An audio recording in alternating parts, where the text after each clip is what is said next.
Welcome to Commander Central episode 40. Today we're going to talk about the things you can do to speed up play in EDH. The life hacks to cut the dead space and boring parts out of games. I'm Dana. I'm Max. And I'm dead because that was so slow. The sad part is people that listen to the podcast on like 1.5 speed aren't even going to notice the drag there. It's going to be like, I don't get it. What's going on?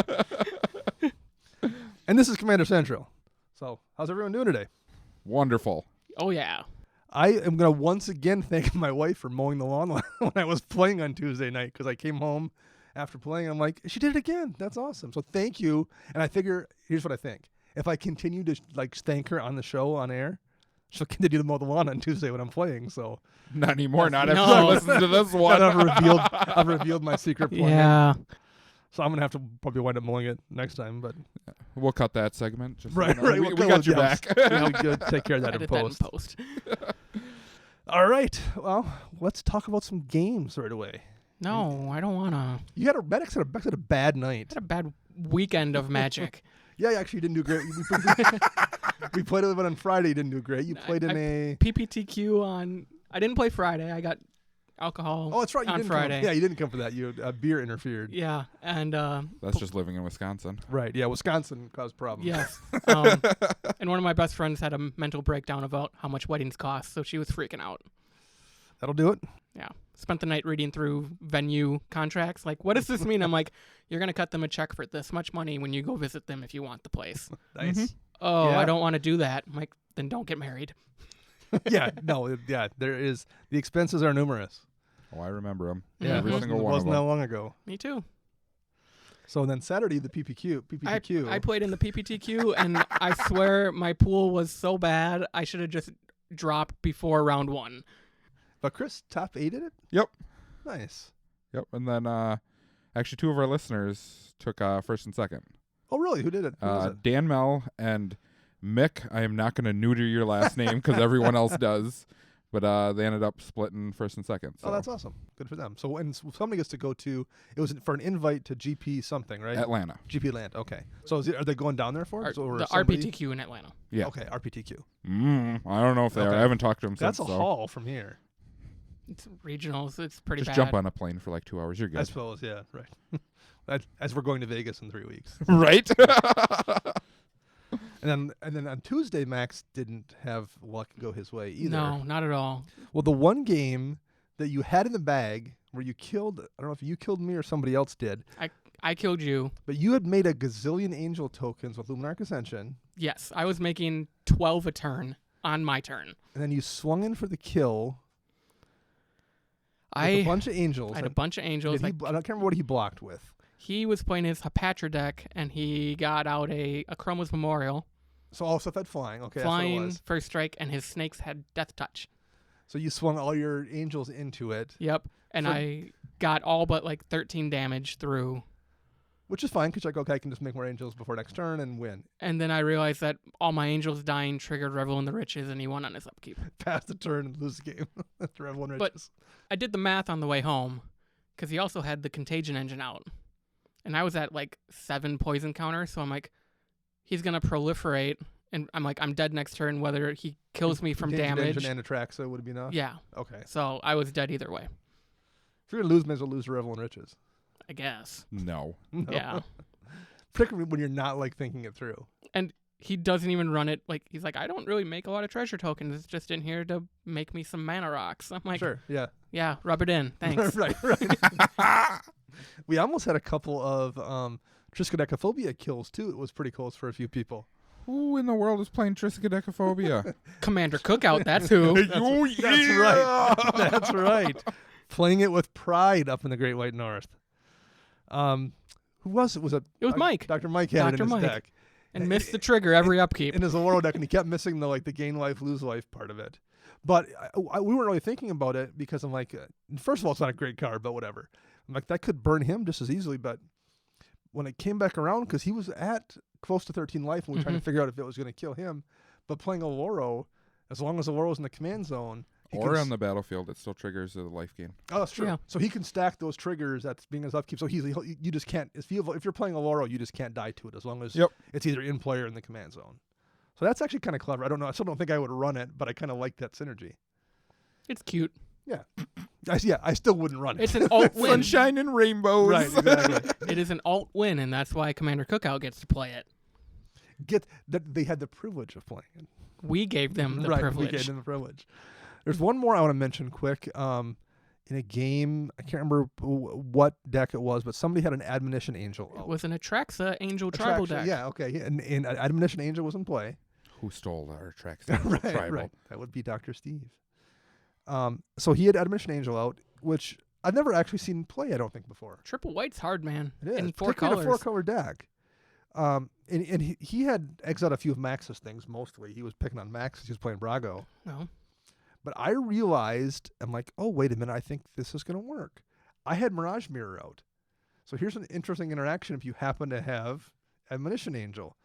You can make your Mirage Mirror into an Admonition Angel, get your landfall triggered, which exiles a non-land permanent, and it comes back into play, because Admonition Angel essentially, it's a O-ring, right? So you can exile a thing, and when it leaves play, that comes back into play. Except for Mirage Mirror doesn't leave play, it just ceases to be an Admonition Angel.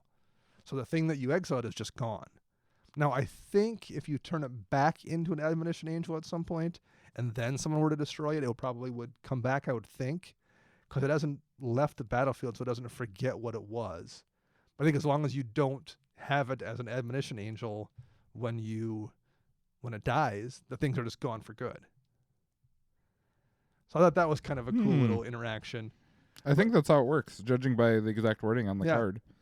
Now, how often is that ever going to possibly happen to anybody? Probably never. But. Six straight turns in a row. That's how often it happened. You know why? Because all things of mine were gone. And that's why we're giving away a Mirage Mirror to lucky listeners. I hope it gets banned. Right. I hope that just because of that. God, that card screwed me over 2 weeks in a row now. Cards never get banned in Commander. I don't know what you guys are talking Definitely about. not like just good utility cards like that. That one is not going away. If they're going to ban that, let's just unban Leovold for me and get it over with. just so you can bring Leovold back. Yeah. I support that. Unban Leovold. Woo! Card draws for days. Yeah. Now, you said you played a few games on Saturday that after the... Friday. Would have been Friday before. Yep. Anything exciting or interesting go down there? Or see any cool decks? I'm totally going to call him out right now. Mr. Dan Mel, your Tatiova deck, I think that's what she's called, that Merfolk. You need to find a win con, my friend. There's just a lot of spinning the wheels and drawing cards. Oh, he drew a lot of cards. Oh, I bet. And it was quite amusing to watch. And then I was playing Alesha, and ended up Mick played Door to Nothingness. I think that's the one where you show you the door and you just lose. Right. And he copied it. Oh. And I had enough lethal on board to just kill people, so I just swung all out at him. He's like, okay, well, I'm going to show you the door. I'm like, okay, well, in response, I'm going to shoot you with Siege Gang Commander tokens, and then I'm going to utter end your other door, and I'll die. Now these two can take care of you. Kingmaker. Yeah, I'm thinking Tatiova, definitely turning lands to dudes is probably a pretty viable way to win games because you're playing so many bodies, I would think. And then plus you're green, you can overrun all of those. I would think there's probably a definite way to win there. But it's probably also a new deck to him. It's, the commander's only been out for 3 or 4 weeks. From my understanding, the 3 guys I was playing with, they all play together. And usually what happens is he ends up decking himself. He draws so many cards, and then he misses out on his win con and decks himself. All right. Well, hey, as long as you're having fun. So, Dan, if I'm wrong, please feel free to call me out and explain to me how it wins. Or, alternatively, he could become a $10 Patreon, and we could deck tech it and help him make that deck and put a win condition in it. A whole episode just for Dan. Yeah. How would he go about doing that? Speaking of that, you can go to patreon.com and search us up CMDR Central and look at some of our rewards. They start at $1 and go all the way up to $10, as Dana mentioned. The $10 reward gets you an entire episode dedicated to one of your decks that we're going to critique and tell you how to make it better the Commander Central way. We do have quite a few new Patreons to announce, though, today while we're talking about it. Lay him on us. Mr. Dan Mel, as Chris said. For the third time this show has been mentioned. Jacob Schaefer, Dr. Mike himself, Bow and Arrow, we mentioned him last week because he wrote in and asked us some questions. and Caleb Ostrander. So thank you, everybody, for supporting us. You help keep the lights on, help us do cool things like we have new pins coming out. Yeah, we got like backpack kind of pins. We just ordered enamel pins that should be in. We'll send them to everyone who's a Patreon supporter and probably give a bunch away at GP Vegas if you happen to be there. Yeah. So that'll be next couple weeks. Couple That'll be until weeks. they come out. Also, I think we may as well, since we're talking about stuff we're giving away, we mentioned the 3 cards we were going to give away to everybody, which are 3 of our favorites from 2017. And, you know, let's just make them foils. So since we're giving cards away, let's give away, let's make them foils for people. We do like the shinies here. I like, unless you're like, if you're someone who doesn't want them in foil, then I guess we'll just not send them to you in foil if you happen to win. Otherwise, plan on getting foils. That's the plan. So we'll update that on Twitter as well when we send out our weekly updates to everybody. Yes. And the final contest that we're doing is the Rat Colony deck based off of Patrick Sapola's deck that we did a couple weeks ago. The Ginger Rat King. Yes. And after some mathing, anybody who becomes a Patreon by June 1st, everybody gets 1 entry. We're not going to give more entries to the higher people. Because we don't have a lot of Patreon people. So why give the few that give us a little more money an advantage? You all get 1 entry. So it's a fair game across the board. So if you're not currently supported, you've got a couple more weeks to get in under the wire to get that awesome Rats deck. Gives us a couple more weeks to build it, too. Yeah, sure. I started pulling cards the other night because I've got a couple monster binders that have my cards in them, and they're just falling. They're like literally falling apart. Pages are falling out and they're tearing. So there's the professor from Tulare Community College version saying, "Don't buy monster binders." I was very impressed with them when I first got mine, but it didn't last more than a year before it started falling apart. Yeah, I don't like them. I've been very disappointed after that first couple weeks. Yep. So anyway, I was doing that, and I just started pulling cards out for the deck as I was going through my binders. So I've got a few of them already pulled out. I also think we should mention quick that Max and I guested on Dean Guti's show, Filthy Casual, which you can find at twitch.tv/questhouse, QUESTHOUSE. That was live last night. So we're recording this on Thursday, so you'll be hearing it on Monday. But if you go to his Twitch channel, you can find the video of us from last Wednesday. For about an hour, we talked about some just general Commander stuff and talked about 2 different decks, your Dromoka deck and my Sphinx deck. Yes. Chris could not make it, but he asked us to come back at some point with Chris, so the plan is down the road to get all 3 of us on there at some point in time. But go check that out. I'll make sure not to pick my nose because apparently it's video. We're just right. I totally scratched my butt, so it's okay. As long as the camera didn't catch it, I think. Oh, it did. Halfway through, I'm like, oh, the internet's watching me scratch my ass. We're classy here at Commander Central. It's Wisconsin. Exactly. At least you guys had pants on. That's all that matters. Did I, though? Yeah, right. You wouldn't have known. I thought about it. Dana thought I was drinking beer on the show. I did at one point. He takes a big slug from a glass. I'm like, are you? I thought he was going Jason Alt on us. Going to get hammered on the show. No, not for the first appearance. Next time. Next time. All right. You'll be a little bit more relaxed then. What else do we have to talk about here? Flipside Gaming. Flipside Gaming. You can find us there. But yeah, use promo code CMDR when you order. You get 10% off your order site-wide. So sealed product, singles, accessories, anything you want, you're going to get that discount as long as your order is $10 or more. And once again, I'll mention something I picked up from them. Our LGS was out of Dragon Shield black matte sleeves that I wanted. And I'm like, okay, I'll just order them rather than wait till they get them in maybe in a week or something. And I usually get them from Amazon. So I went to order a pack from Amazon, and I'm like, why don't I check Flipside Gaming? They had them for $1 cheaper than Amazon, and that was before discount. Oh, really? For for black mats. So I just ordered them from there. Because, I mean, I force of habit, I just go to Amazon for that kind of stuff if I don't buy it from your LGS. But support your local gaming store for sure. But like if you just need to get something online, take a look at Flipside. If it's cheaper than Amazon, that's a pretty good deal. And that's before the promo code. And that supports us, and you're not buying from Lex Luthor, which is essentially who Jeff Bezos is. Speaking of Lex Luthor, I'm watching a new show called Krypton. Hate to segue away from what we're talking.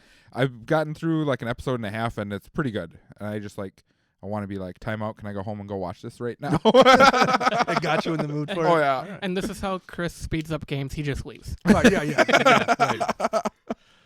I think one more thing we need to do, and I didn't want to do this, but got to call somebody out. We do. For the AtraxaBowl coming up in GP Vegas. Yeah, I thought the roster was set with, what did we have? 5? 5 or 6, yeah, 5 people playing in it. So apparently it's expanding once more, but we got to call somebody out. Yep. Brothers War Podcast.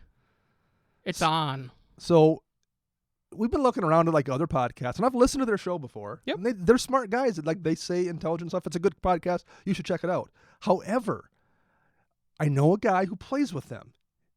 Henry Stuckberg, who's a writer at EDH Rec. He edits the articles I write. He plays at their game store and knows them. So I had to ask him, like, are they decent players? He said it's like watching a drunk guy try to pick his nose with oven mitts on. They're terrible. Oh no! That's what like that's not my words. I assume they were probably good, but Henry says they're bad players. So I think we need to bring them into the AtraxaBowl, slap them around a little bit, Yeah. show them how to play some Commander. Not like anything too high end, but just like play with the big boys, see how they do. I think it'll be good for them. It's like it's not for us, it's for them. Just so you guys know, if you guys lose, I'm gonna have to show up next time, and we're gonna have to really lay the smack down. Right. So here's the deal, guys. You have to build a deck around Atraxa, and the rule is simple. Your deck cannot cost more than $250. That is the hard limit. Excluding your basic lands. Those are free. Yep. But Atraxa goes into that budget, and she's Right. $35. If you wait 2 weeks, you might get Right, a cheaper version. Right.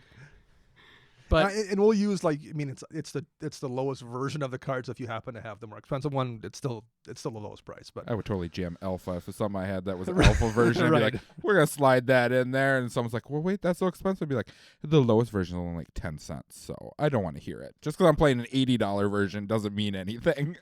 So we will be looking forward to seeing you guys at Vegas with your shiny new Atraxa deck, and hopefully, maybe Henry's wrong. Maybe they're good players. Maybe they're not as bad as he says. I don't know. So, Henry doesn't like Brago shenanigans. He so doesn't. Yeah, maybe it's him. You know, Yeah. he's an unreliable character at best. So we'll just wait and see.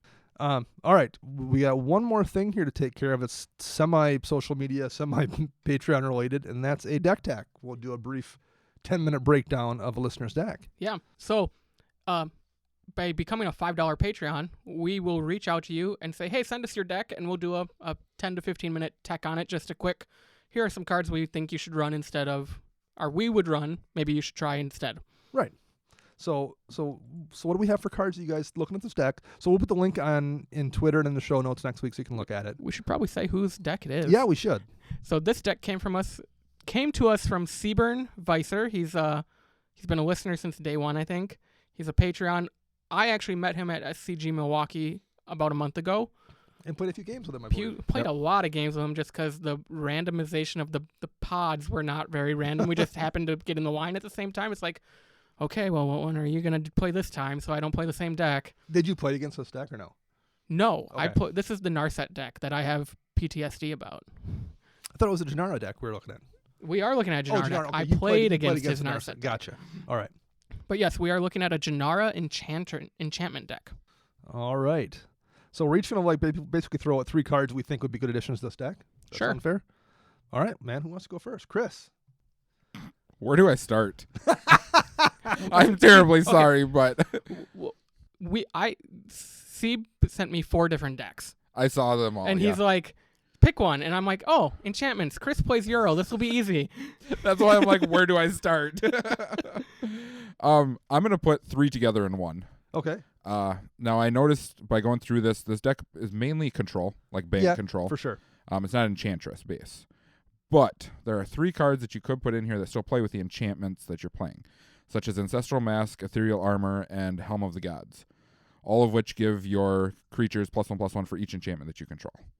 And his description on Tapped Out states that this is, you get more points in his league for commander damage kills and kills in general. Yep.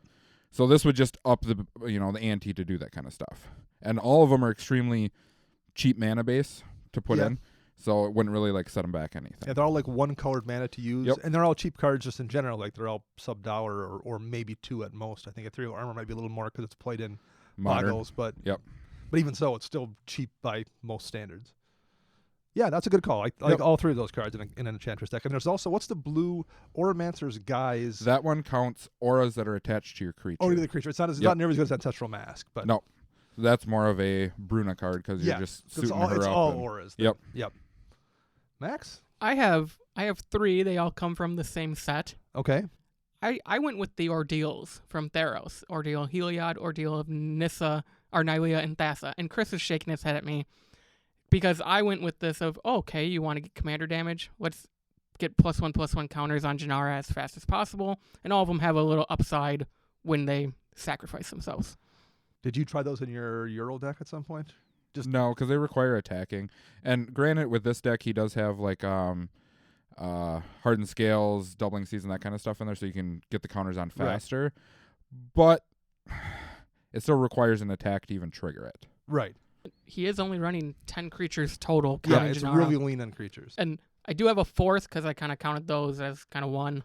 Okay. Sphere of Safety, because I agree, this is a kind of a control shell, and there's not a Sphere of Safety in there. Granted, his curve is at like his average CMC is 2.7. And Sphere's 5, I believe. Sphere is 5, so that's going to jump his curve quite a bit. But Sphere of Safety in this kind of deck, like it isn't a propaganda effect, really. Propaganda, you can pay to. Sphere of Safety, you can't pay it. In this deck, it will be 8 mana to attack with one creature or more. But probably minimal. It'll be so much mana you just literally can't attack. I don't see an issue with it. I mean, yeah, his CMC is really low, but there is a Serra Sanctum in the deck. He has quite a few ramp cards, so it should be fairly easy to cast. Yeah. Well, first one I had was Crop Rotation. Go for that Serra Sanctum. Go right, exactly. Go Exactly. straight for that Serra Sanctum. And if you happen to have Serra Sanctum in hand, grab that Cavern of Souls if you're playing against a counterspell deck, or if you need fixing, grab that City of Brass. And if you want to get cute, you can throw Riftstone Portal in the deck. And if you happen to have that out when you Crop Rotation, then you turn all your lands into Savannas, which is nice as well. And he's not running a ton of utility lands, so there's probably room for that. But definitely I think Crop Rotation is one I would seriously look at because Serra Sanctum is so good in that deck. It is super powerful. The next one I've got on here is Green Sun Zenith. It's light in creatures, but I play a Sigarda Enchantress deck, and being able to grab our Argothian Enchantress and put it right into play. So Green Sun Zenith is a green and X. Argothian Enchantress is 2 mana. So essentially for 3 mana, you drop Argothian Enchantress directly into play. Yep. And because it has its Shroud, not hexproof, I believe. Yes. But it's really difficult to remove short of a board wipe or all creatures get minus whatever. So you can immediately start that draw engine rolling. And in an Enchantress deck, that's almost always what puts you out of range where you just win the game is when you start playing aura into draw into aura into draw into aura into draw. Then suddenly your commander's a 20/20 and you still have 7 cards in hand. Yep. So being able to go grab one of those Enchantresses, and Argothian is just the best one to grab usually, but you can grab any of them and drop straight into play, is really worth it, I think, because it just enables that synergy so perfectly. And the other 2 I had are kind of also a 2-in-1. I had Mana Confluence because she's running City of Brass already, and I think if you run City of Brass, there's really no reason not to run Mana Confluence at that point. There's not a ton of life gain in the deck, but since the league deck, I'm guessing it's a relatively fast format anyway. The mana life loss isn't really going to hurt you, and you have the option to tap it for colorless, I believe. Correct? No, you can't. No. But if only there's hurts if you there's like an Urborg or Right. something else out, you can tap it as that land. But just the perfect mana fixing on it in a 3-color or more deck. I think if you want City of Brass, you probably also want Confluence. I can't imagine not pulling out a basic for it. Yep. So I think that is one I would consider. Exotic Orchard in a 3-color deck. I didn't finish the article yet, but there's one I was going to put in EDH Rec because I went through and did a bunch of test draws. So I brought up like 4 different decks online and dealt out hands actually to test Exotic Orchard. And so if you're playing a 3-color deck, I went through and dealt out through turn 3, and I did it 100 times. I think it was 82 of the 100 decks, or 100 times I did it, you had all 3 colors mana by turn 3 with Exotic Orchard. That's good. And the other times, I think there was only one time you only had 1. So the worst case scenario was it was a dual land. Yep. And the best case scenario was it was a perfect dual land that tapped. It was a City of Brass that didn't do damage. So I think if you're playing a 3-color deck, Exotic Orchard is worth running. I agree almost with that. universally. It's just the fixing is so good. It doesn't come into play tapped. There's just not a lot of downsides. End of the game, maybe if it's down to you and the person playing mono black, okay. But who cares then? If you're landed, it still taps for. But by that time, it doesn't really matter. You should have enough of your other lands out. It still taps for black, which you use for a generic mana, and that'll get the job done too. So yes, I would recommend taking a look at one of those 2 lands as well. But the deck actually was pretty tight for the most part. Super tight, and I think that's based on the league play. I know when I talked to him in person, that's all their shop does is every quarter they do a new league, and this is your reminder, Steve. I'd like to see your point list because we've tried to do this in the past and it just didn't pan out. Doing a league for Commander, so if you can get us that point list and all the rules, curious to look at it as well. Slack it to us, throw it up in general, and we'll take a look at it. It's something we would probably try at our shop. Oh, Absolutely. Yeah, I have one other card I wanted to mention for this. Yeah. And I'd love it in a deck like this where you're basing it mainly off your commander for damage reasons. But Divine Reckoning. It is a 4-mana board wipe that each player chooses 1 creature and sacrifices the rest of them that they have.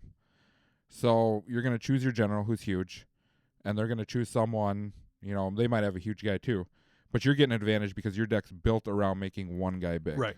Your commander is almost always going to be much, much larger and scarier than anyone else's. Yep. And it has Flashback. Yeah, it does. Yeah. Which people tend to forget about then. Yep.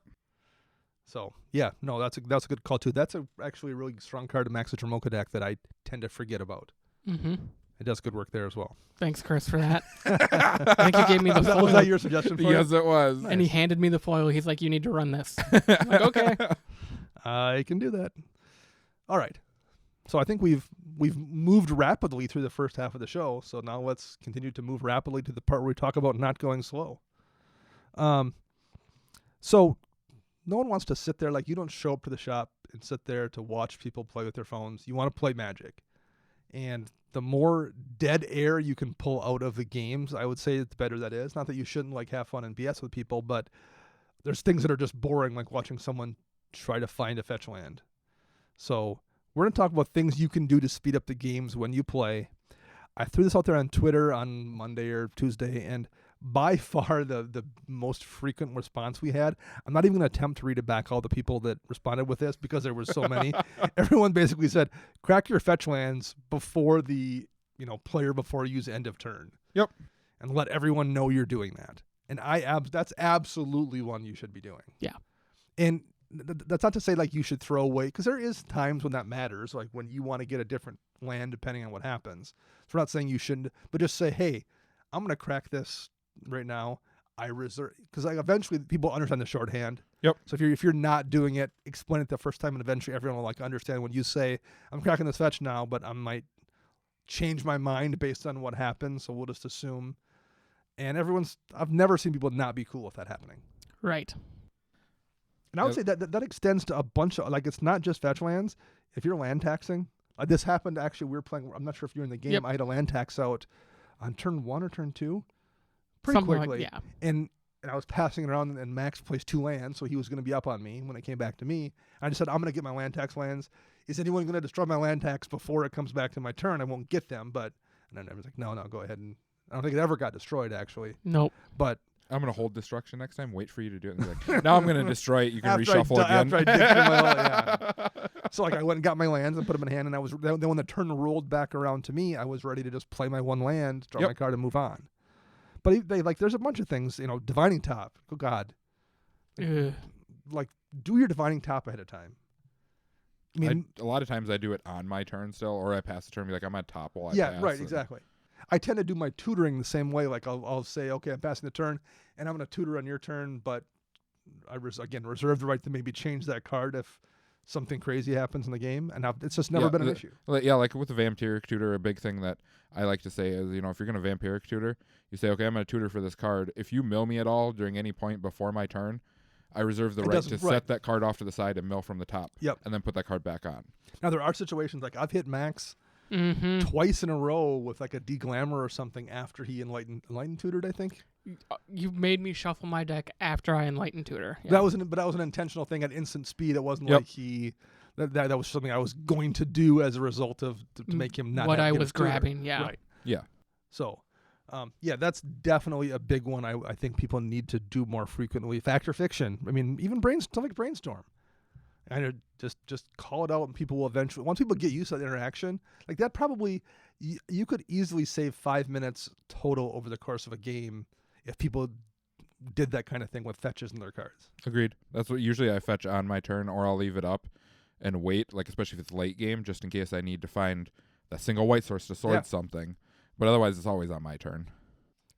I've seen some people in the shop, they'll play their fetch for their first land in the game, and they won't crack it right away. They'll just be like, Windswept Heath, pass the turn, and then it'll get to the player before them, and they'll be like, okay, now I'm going to crack my fetch. It's like, come on, just, why didn't you do it right away? And it's turn one. Who's going to blow that up? And that's the appropriate play, like if you're playing I seriously. do not agree with that at all for serious play, because even in Modern, as soon as you crack that fetch land, it puts you down one land. In response, I can respond to what you're doing. Yep. That's true. So I can say you're at like, we're going to do a basic generic burn scenario. You're at 3 life, and you had something in your hand to gain life or whatever in response to my burn spell. Well, as soon as you crack that fetch line, I burn you out, and you can't do anything. Right. Well, generally, that's a pretty specific situation. I'm just saying, like, generally speaking, you want to give away as little information as possible and get as much information as possible before making choices. Okay. But generally, there are situations where you usually you just, unless like turn 1, it's okay, but later in the game, it should always be on your turn, so you're ready for anything that's about to happen. When in Commander, definitely you don't need to be waiting No. that turn. Particularly if everyone's playing loose enough and everyone knows one another a little bit, and you've kind of had the gentleman's agreement to allow it to slide. I think that's just a huge one to deal with. So that was the main one we got back on Twitter. But any ones that jump anyone else's mind here? Well, I got a lot, man. I have like 7 bullet points. Lay one on me. How about this? This is something that you brought up in the very beginning. Stay off your peanut butter phone. I was about to drop some very nasty words there. I had to stop myself. We had at Under the Bridge responded. Actually, at UTB Game Company, that's Under the Bridge on Twitter, responded to that one. Stay off your phone. Turn off the TV. Yeah, pay attention to the game, because if you're not paying attention, it leads to one of the biggest things that irks me is when someone goes into their turn, plays like 3 things, and then someone's over here playing Pokemon Go or something on their phone. It's the only game that popped in my mind, just so everyone knows. And all of a sudden they're like, oh, you did that? Let's back up like 12 steps, and I wanted to take care of that. That happened this week. I don't think I did it. Was it me? It was Dr. Mike. Okay. I played... It had to do with... So I played Jace Unraveler Secrets. Yep. I did his Scry one and drew, and then all of a sudden Mike went, oh, wait, I want to counter Jace. I'm like, whoa. I kind of made it obvious, like, I'm playing Jace, because all my stuff was exiled by some stupid angel. So it was pretty obvious it was my only play. Yep. And then, like, right as I'm like, okay, pass the turn, he goes, oh, wait, I want to counter Jace. So it was well after. Yeah, so, like, we had to rewind my entire turn, essentially. I had to reshuffle my deck, because, like, I wanted the card I drew. Like, I wanted that. It was going to make me be able to cast Brago. Oh, I admit I'm guilty of that. Yeah. I'm just saying, I do it. For sure. I'm not saying that it's a bad thing that you're playing on your phone, but in order to speed up the game, if you're paying attention to the game, then you don't have to backtrack so many steps, and then the guy's got to, pretty much like he's taking 2 turns. Right. He's going to backtrack and then go back through and replay everything again. Well, it's also different, like your wife sends you a message to, bring something home after you're done playing, or like, you get an email from work you have to respond to, versus like, okay, oh my God, I'm not doing anything for 4 seconds. I better be on Twitter or checking what's happening on Reddit, which I'm guilty of, but like that's something you should. You're one of those Reddit rats. That's what you are. I try not to be too much, but I'll admit it. I'm guilty of it between the months of like the end of April and now because of hockey Sure, playoffs. I'll hockey, just turn the game on my phone and put it off to the side. So it's easy to do, but like try to be conscious of See, I'm used to everyone being else hugely competitive in tournaments. Seeing you pull out your phone, it's straight up judges on you. It happened at the PPTQ. Yes, it did. The worst is when someone's doing that and then they come back and go, wait, did anyone pay the Ristic Study triggers? I think at that point you're fine to say, it doesn't matter, you don't get them. Yep. If you're not paying attention to your own Ristic Study because you're on your phone, I think that's a house rule that everyone should have in play. You just don't get to draw cards at that point. Sucks to be you. And I've probably missed Ristic Study triggers being on my phone. I bet I have. I've missed Ristic Study triggers Everything. paying attention to the game, actually, where you're Yeah. just like, okay, this is happening, and then you're thinking in your head, you're like, okay, so how am I going to deal with this? They play another spell, and you're like, okay, and you're like, Oh, son of a! There's a Ristic Study there. I forgot to trigger. Yep. Or there's 2 of them because of Mirage Mirror. No, I did that. That was me. I did I that. hate that card. I hate that card so much. You've had 2 weeks in a row where it was doing work against you. Mm-hmm. From the Brodius at the Brodius on Twitter responded, communicate and make sure people know it's their turn. So that seems really obvious. 2 weeks ago this happened, and I think it might have been to Max, but I think I don't Probably. or you were in the game where I finished my turn and said pass a turn, and the person that was sitting to my left sat there, and there was probably it was like probably 30 seconds before I realized. I was like, oh, I passed a turn. He's like, oh, okay. Like he missed me. He just was like, not that he wasn't paying attention, but he just didn't hear that I said it. And so we sat there, everyone just sat there staring at one another for 30 seconds. And I'm like, are you doing something? And if I would have been like louder or immediately just about, make it clear you're passing a turn or something, particularly if the person I got to debate if I want to crack that fetch land right now or right, not. exactly. Gotta do the hand signal. Your turn. I actually usually I usually use my hands for that. Maybe that's just jazz hands on my part, but I usually do kind of do the Jazz hand. right. It's like the princess or prom waves. Just Right, yeah. your turn. I pass the turn. I pass priority to you, my friend.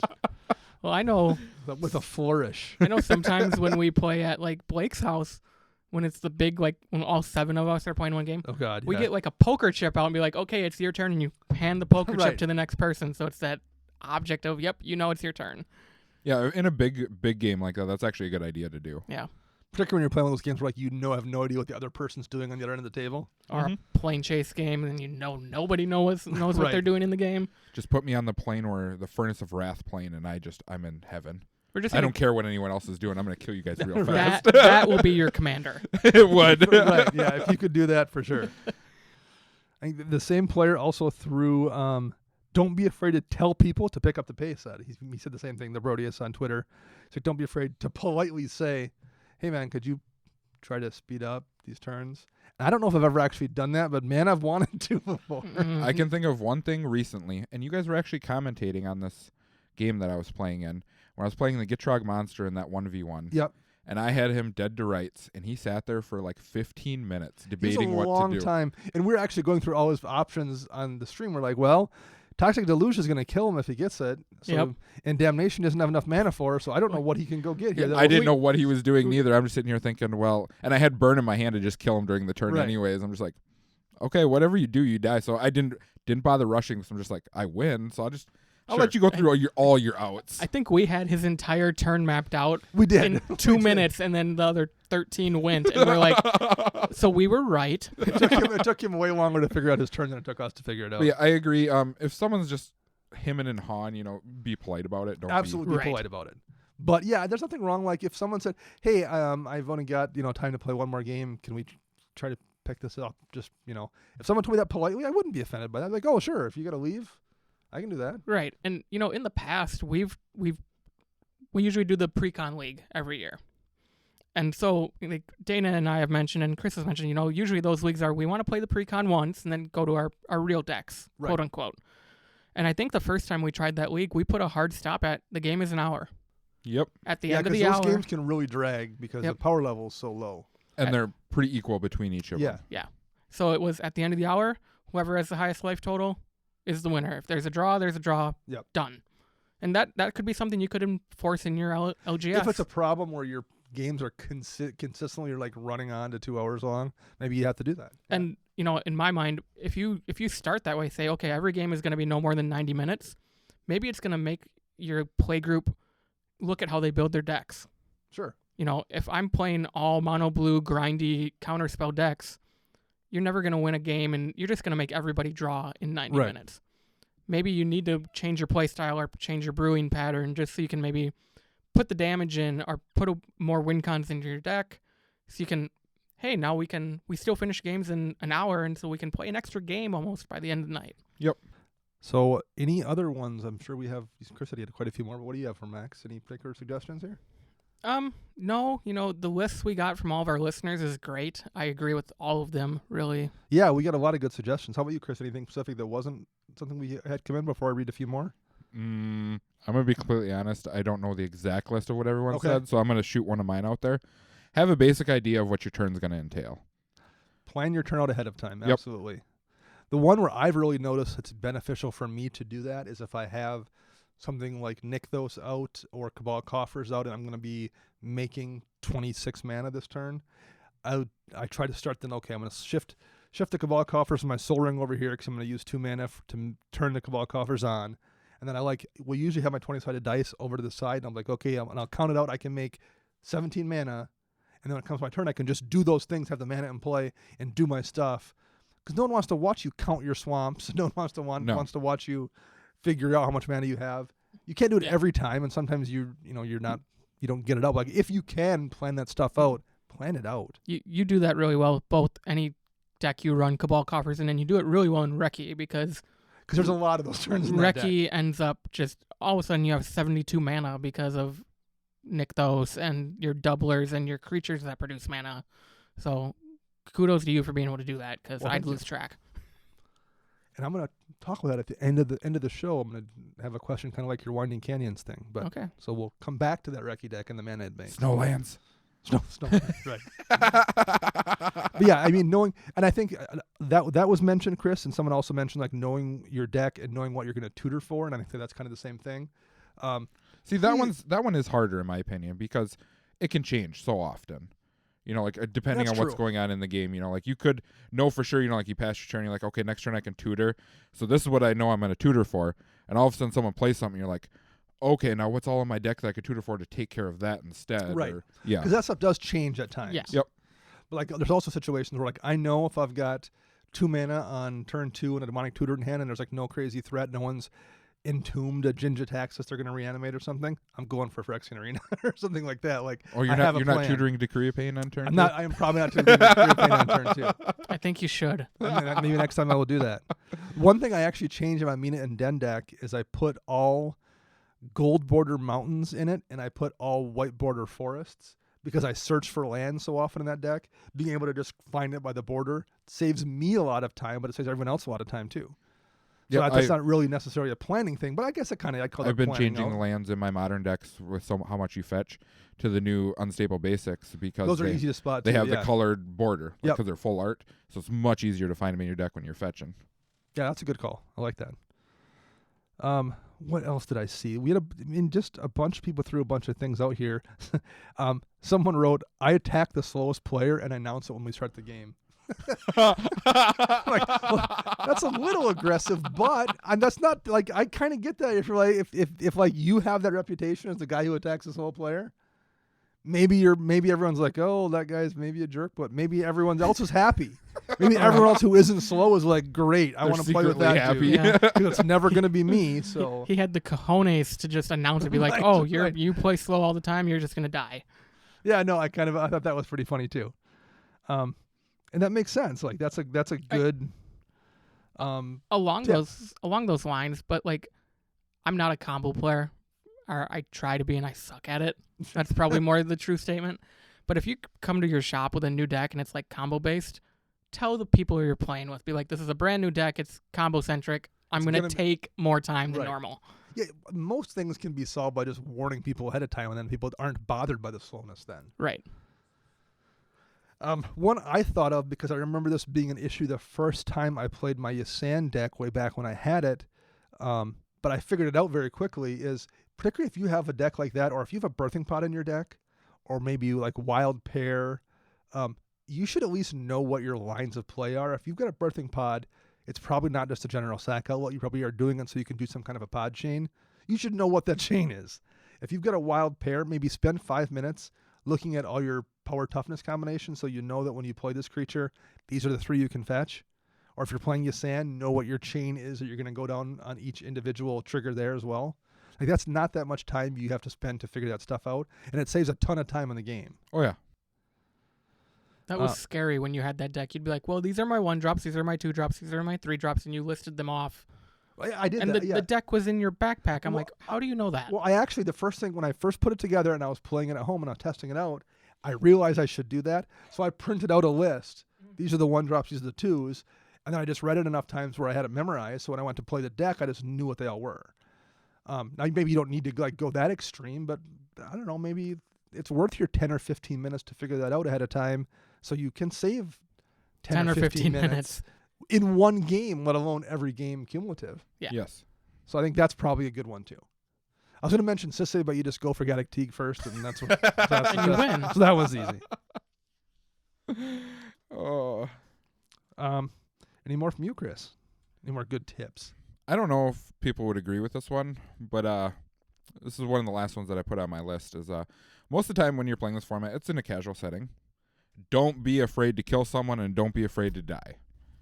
Yeah. If all you're doing is just sitting there and I have 41 creatures out because I'm playing Gave and I make a token deck and I'm just going, oh, look at me, I'm got so much, I can do so much, but I actually don't do anything with it, you're actually causing the problem of being a slow player because no one can kill you in response. Particularly if that happens every game. Yes. It's one thing if like you have this weird dirty game state for this one day or something in this one game and this one deck, and people are usually cool with that. If everything you do winds up being a dirtle fest where you don't ever swing through or attack, that gets old when it's that way every single time. Yeah, especially since you're playing casual, it doesn't matter if you lose the game. Right. You may be a competitive person. I'm a very competitive person, but when I'm playing EDH on a Tuesday, I try to put that competitiveness aside to know that we're just playing casual. We're having fun. There's nothing on the line here. Mm-hmm. So if I lose, cool. Guess what? Next time, I'm coming for you. Yeah, that's fair. And then I lose again. Right. Yep. Then you start drinking. We're from Wisconsin. Right. At Lucas Witten, former co-host of Commander Master Class, former host with Max and myself, sent us a answer that may not have been serious. He said he likes to narrate the actions of every player via song. Feel free to tailor the tempo and style according to the situation, but most importantly, never stop singing under any circumstances. He's drawn his card. He played his land. Why hasn't he passed the turn? Because it's turn 1. I absolutely want you to do that in GP Vegas. Okay. Not during the AtraxaBowl, maybe during the AtraxaBowl as a Ooh. distraction. We'll talk about that off air, see if we can do that. Oh, so he's nuts. That's obviously not a serious answer. However, it got me thinking then, like maybe sometimes you need to point things out that you're doing to people to keep mistakes from happening. Like, by the way, I played a Rogue's Passage here, so you shouldn't be confused when it comes back around to me and I'm going to make my thing unblockable. Now maybe, depending on how competitive you are, maybe you just want to play your Rogue's Passage and no one will notice. But particularly if you're playing with like newer players or something, sometimes you just need to illustrate those things. Listen, just so you realize what's going on here, I've played these cards with this sequence of cards. So you should do something about it if you can. Don't like realize it 3 turns later and want to do a take back. Mm-hmm. So again, that depends on how seriously you're playing at the time and who you're playing with maybe. But that's one thing I found with new players. It's when I play against you, you're very good at going, okay, I'm going to play this Maze of Ith. 30 turns down the road, it's still out there and everyone forgets about it. Sure. Right. And then they attack you, you're like, Maze it. When did that come into play? And I'm just like, hand in the face. Like, he played that on turn 3 where no one paying attention. And I announced that way I get to say, like, hey, man, I announced I played it. Yeah. Like, then no one can complain either when they forget about it later on. Right. So you just mentioned something, though. Limit your takebacks. Like, yeah, it's a casual format. Commander is a casual format, but sure. By limiting your takebacks, you not only speed the game up, you make yourself more of a better player, more of an honest player, being like, oh, yep, I can't do this. I can't cast the spell right now. Or, oh, crap, that has hexproof. My bad, I forgot. But just pay attention, and if you limit the takebacks, the game just goes quicker. Yeah, if you tap a demon that can destroy a green creature and there's an Animar's green creature on your opponent's side of the field and you have a green creature, it just destroy your own creature. Yep. Right. Well, No, don't do that. Ask them if they'll let you take that back. Actually, the thing I kind of do is is when I make a mistake like that, I'm always like, does it impact the game? Is it a really dumb one? Is it kind of not my fault it happened? Maybe I'll do the take back on it, particularly if it just happened 3 seconds earlier. I definitely don't want to do them like a turn later. I don't do that. But then if I do a take back on something like, oh, forget that, then I make sure that like for the next 2 or 3 times I screw something up, I just eat it. So like I do like you get one free one, and then the next 3 you have to eat kind of situation. Yep. Everybody only gets one. Right, kind of. Yeah, you get that one mulligan, and that's it, maybe.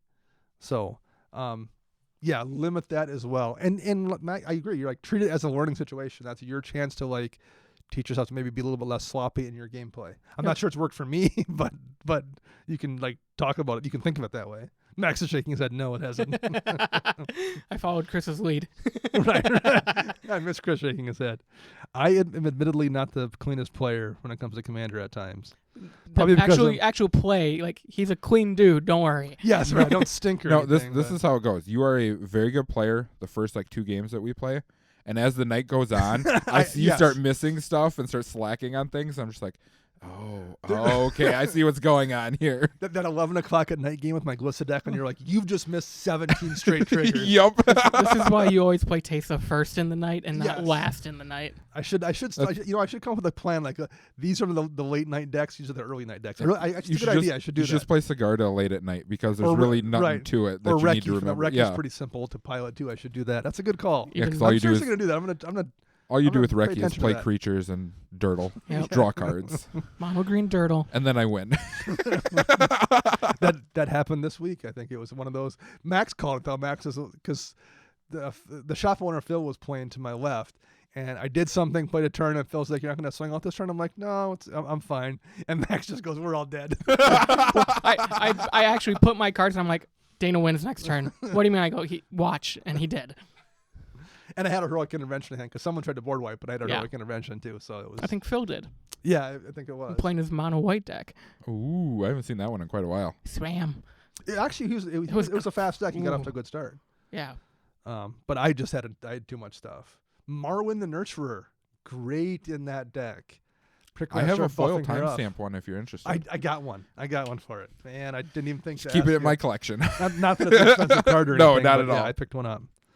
All right, so on to speeding up podcasts or games. What else do we have for tips here? Anything else that's worth talking about? Chris has some more bullet points, I think. Or actually, we've covered a lot of it. Like, I go through my bullet points, and then someone else starts talking about one of my bullet points. I'm like, scratch that one. And I've got one that I see a lot and that I sometimes mess up too. Combine effects. Like if you have a fetch land and you're going to demonic tutor something up, technically you're supposed to get your land, shuffle it up, play your land, and then do your demonic tutor. Absolutely no one's going to care if you say demonic tutor and crack my fetch, and then I'm going to brainstorm past the turn, and I'll just figure this all out as we go. Yep. I guess, I mean, I totally agree with you. I guess the only instance would be the people who counter the tutor and not what they tutored for. Like, sure. Well, and then you can, but like you give them the chance for response. Right. Like, I'm going to do this. I don't have any responses or anything they're going to do, and if no one says it, then you just do your things all in one pile. No. Yeah. I do that a lot for Modern. Like I said, with a lot of the fetching. Like for the red-green Eldrazi list that I'm playing turn 1, if I have a fetch land in hand, I'm just like, okay, I play this fetch land, I'm going to play Noble, search up a forest, go. Yep. And just to speed up the game. Yep. It shaves, 30 seconds off of your turn. One that another combined effect or maybe pass a turn effect kind of thing too is if you've drawn like 4 cards with a, whatever effect and you don't have a Reliquary Tower out and you have to discard 3, plenty of times I'll do I'm going to pass a turn, but I haven't discarded yet. Let me figure this out. And if the person to your left is comfortable starting their turn up when you haven't discarded yet, that's fine. I usually make it a point to not look at what they're doing as I'm going through my cards and figuring out what I want to pitch. Yep. And again, that's also never been an issue. Maybe if I was playing with strangers, I'd be a little more careful. But like when I'm playing with people I know, I just pass a turn and let them know I haven't discarded yet, and then start figuring it out. Particularly if it's like 4 or 5, because that happens where like I got to pitch 5 cards. When you do have a Reliquary Tower out. Yeah. I've also pitched cards when I do have a Reliquary Tower out. I'm just like, free information. Woo!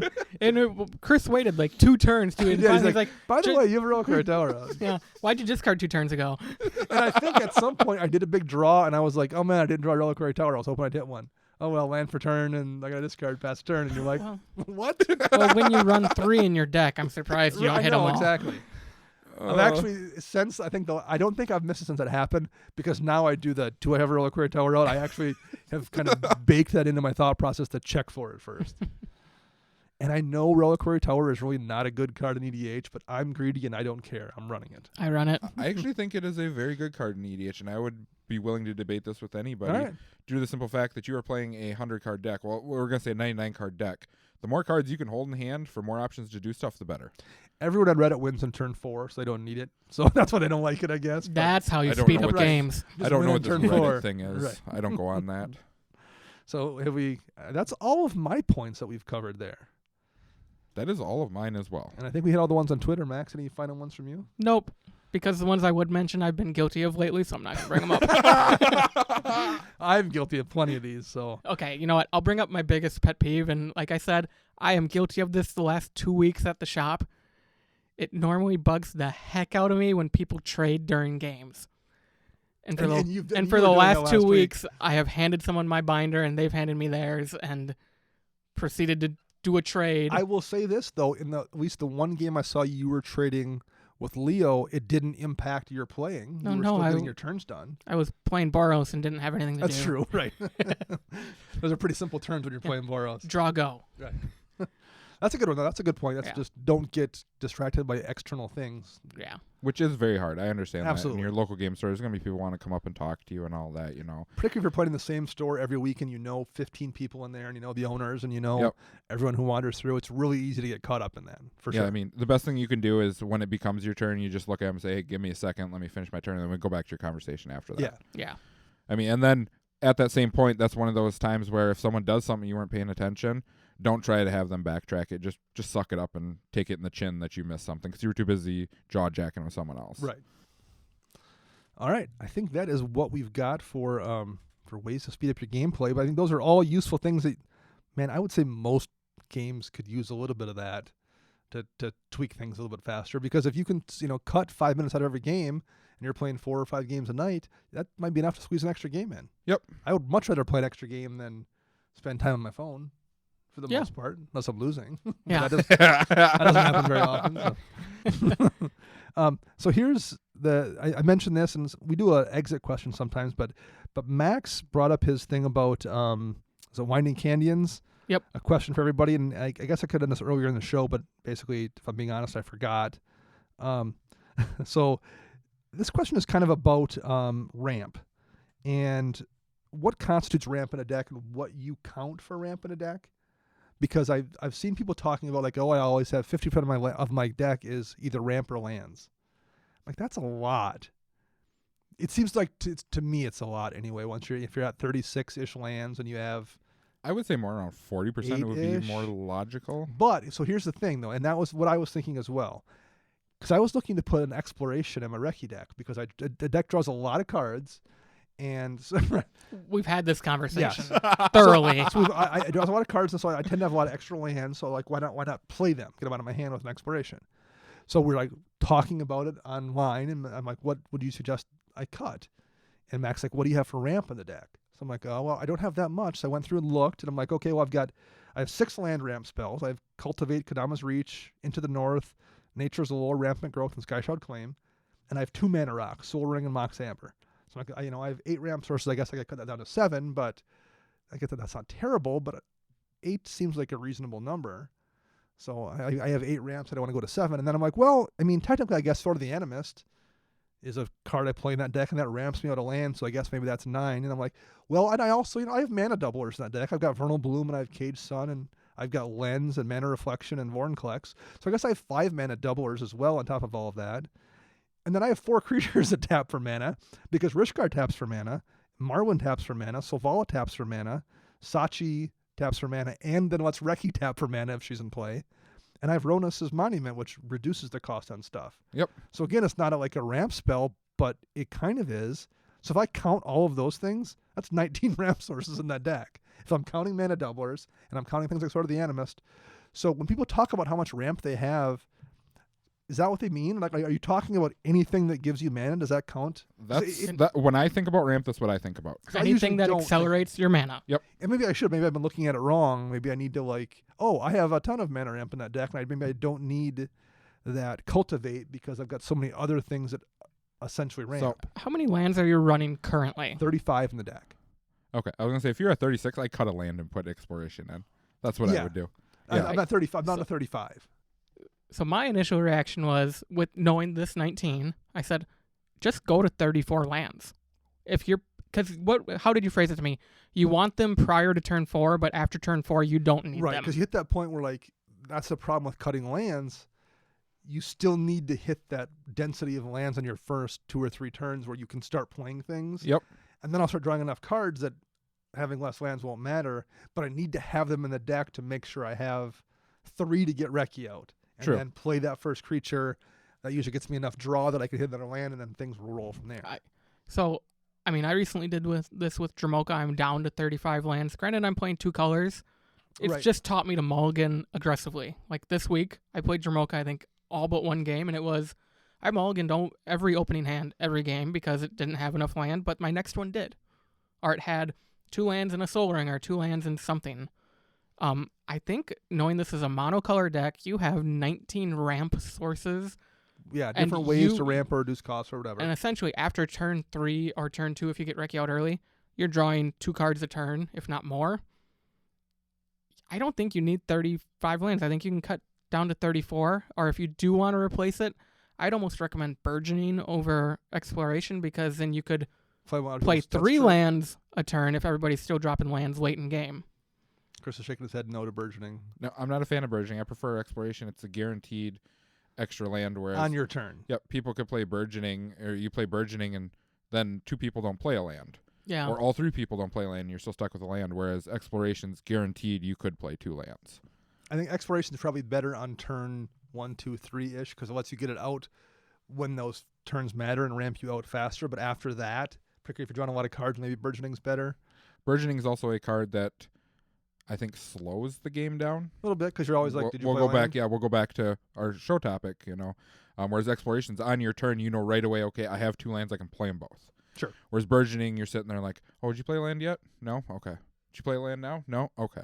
So I guess the real question here is, when you're counting up your mana ramp sources or your mana sources kind of thing, how deep do you dive into cards to count them as a ramp source? Does sort of the Animus count for you when you figure those things out? Right. Yep. All that would count for me. Anything that nets me extra lands or is creating mana on itself, where it doesn't need like another stipulation to create mana, I consider as a ramp Okay. source. I think you technically have 20 then. What did I miss? Azusa. Oh, yeah, Azusa, too, because I guess she puts lands into play, too. Yeah, Yep. I wasn't even thinking of her. So that just got me thinking, because we're talking Exploration and Azusa's Burgeoning. good. I'm like, you have Azusa. That's 2 Yeah. more lands every turn. All right, so I'm at 20. So 20 ramps. I guess I technically have 20 ramp sources in that deck. So So I guess when people complain about mono green ramp, they mean me. That's what they're talking about, is people ramping green. That's how green's supposed to play, though. Yeah. That's their When- niche. when Dana has more spin downs for his mana than I do for my life in Dramoka, there's a problem. I'm not You tap guys should Marwin just for change 18. it up, get yourself some boogie boards, and then take care of your stuff on boogie boards. They take up I a li- lot of space in a they- 4-player game, but I like the idea. If I was playing if I played more modern, that would be great, because then I really want a nice hard life total. Yep. So anyway, any feedback from anybody on that particular topic would be great. I'll dig into it and we'll read it on the air. I think though we've covered anything we want to talk about in speeding up games. So I think we're going to maximize the amount of time you have to listen to podcasts by signing off for this week. But we'll be back next week with a new topic. And until then, I'm Dana. I'm Max. And I'm Chris.